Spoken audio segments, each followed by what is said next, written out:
This is where I was sleeping here on the street in sub-zero temperatures, while at the same time the federal government owed me $100,000 in Social Security back pay. After I lost my job, you lose your income, you can't pay your bills, and when you can't pay your bills, you ruin your credit.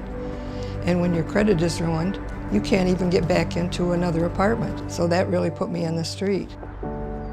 When I started drawing my own Social Security, it was $900 a month, and then the next month it dropped. They were taking it down from the original amount. So I wrote them a letter and I told them, I'm not accepting any more checks until we come to an agreement on the amount. And I didn't hear much from them after that. I was up to the Library of Congress almost daily doing research, and I had to spend most of my time there writing it out by hand because I had no money to make copies. That's why I've got so much of it.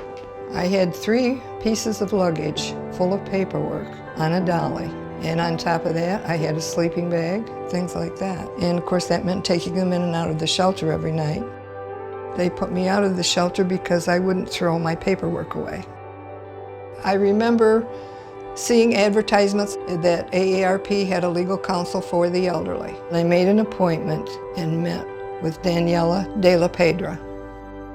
She took the paperwork that I gave her. She contacted Social Security, and I would contact her almost weekly to see what was going on. I probably became a nuisance. She told me, you go up to the bank and set up an account, and then they will send it to direct deposit. I was checking periodically. They would sit down at the computer and, no, it's not here yet. And then finally this one day says, yes, it is, it's in. I'm Wanda Witter, and AARP changed my life when legal counsel for the elderly took my case and got me off the street and out of homelessness.